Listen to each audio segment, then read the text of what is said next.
You already know. That's the strange part. You know you should be saving more, you know that subscription you forgot about is still running. You know the credit card balance has been sitting there for 3 months now collecting interest like dust on a shelf. You know all of it. And yet, nothing changes. And I think that's the part that actually hurts the most. Not the debt, not the number in your account, but the gap, the space between knowing exactly what you should do and somehow still not doing it. Because if this were just an information problem, you'd have solved it by now. So what's actually going on? There's a moment, and you've probably had it, where you sit down, maybe with a coffee, maybe late at night when everything's quiet, and you open your banking app. And for a second you feel ready, like this is the time, this is when it clicks. You look at the numbers. You close the app. And then you put on something to watch instead. Nobody talks about that moment. Everyone talks about budgeting systems and investment strategies and the 50-30-20 rule, but nobody really talks about that moment, the closing of the app, the quiet retreat. Because that moment isn't laziness. That moment is your nervous system doing exactly what it was built to do. And here's where it starts to get interesting and slightly uncomfortable. Stay with me. There's something psychologists call cognitive avoidance. It sounds clinical, but in real life it looks like this. The more emotionally loaded a subject is, the harder it becomes for your brain to engage with it rationally. Money for most people isn't just money. It's safety, it's worth, it's the version of yourself you were supposed to become by now.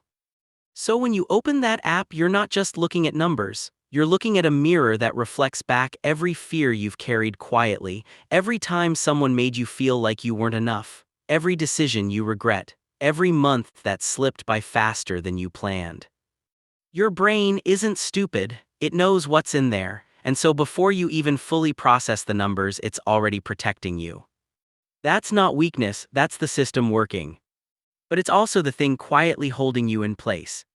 We'll come back to what that protection actually costs you, but first, there's something else happening here that almost nobody names. There's a number, a quiet number, not in your bank account, not in your debt. It's a number in your head, an unconscious ceiling, and it's been shaping your financial decisions for years without you realizing it. We'll get there.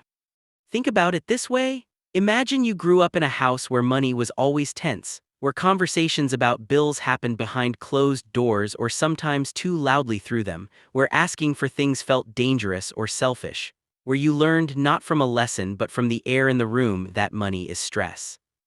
Now you're an adult. You earn your own income, you have more control than you ever did. But your nervous system, still living in that kitchen, still bracing. And here's the part that stops most people cold. You can know this about yourself and still feel it. Understanding doesn't automatically dissolve the pattern. That's the trap. That's the part the financial content world doesn't really prepare you for. You can watch every video, read every book, build the spreadsheet, and still feel that same weight in your chest when you try to actually sit with your finances. Because knowledge lives in your prefrontal cortex, the rational, planning part of your brain. But avoidance lives somewhere older, somewhere deeper.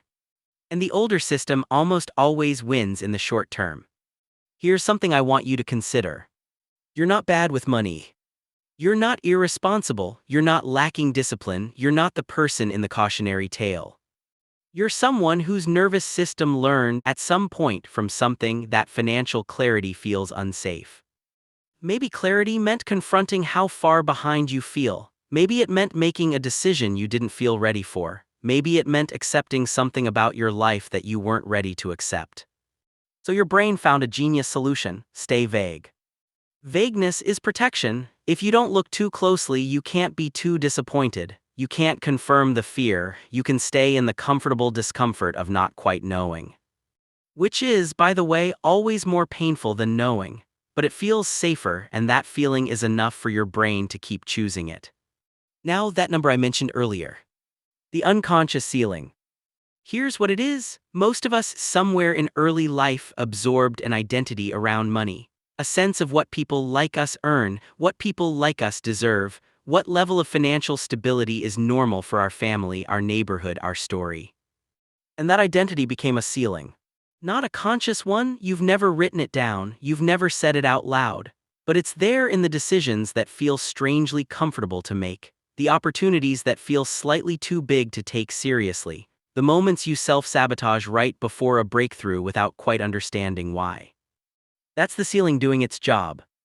Because your brain is wired for consistency, not happiness. It will pull you back to what's familiar even when familiar is painful, because unfamiliar is unpredictable and unpredictable is dangerous. Even if the unfamiliar thing is better.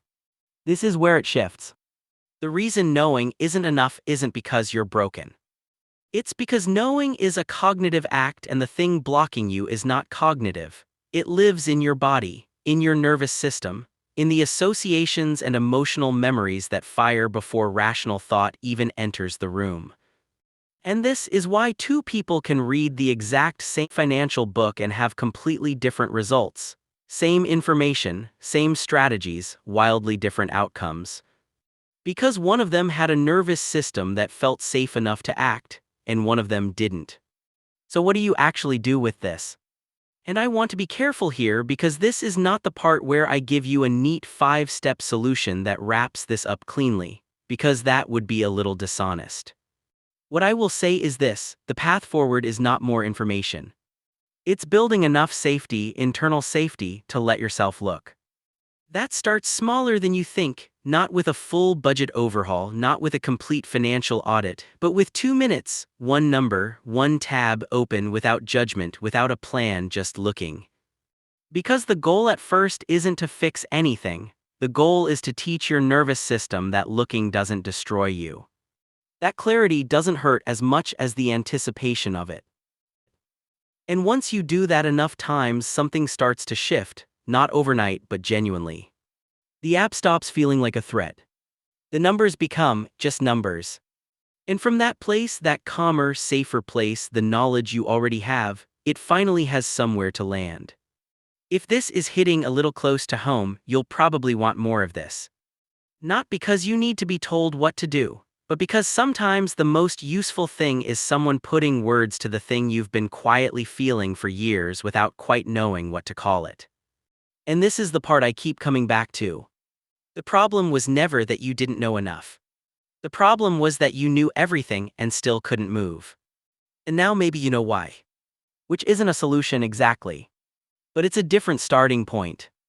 And once you see the real thing you're working with, not a discipline problem, not a knowledge problem, but a safety problem, the whole question changes. It's not, why can't I just do this? It becomes, what would I need to feel safe enough to start? That question is quieter, but it's the right one. And once you're asking the right question, you can't really go back to thinking about this the way you used to.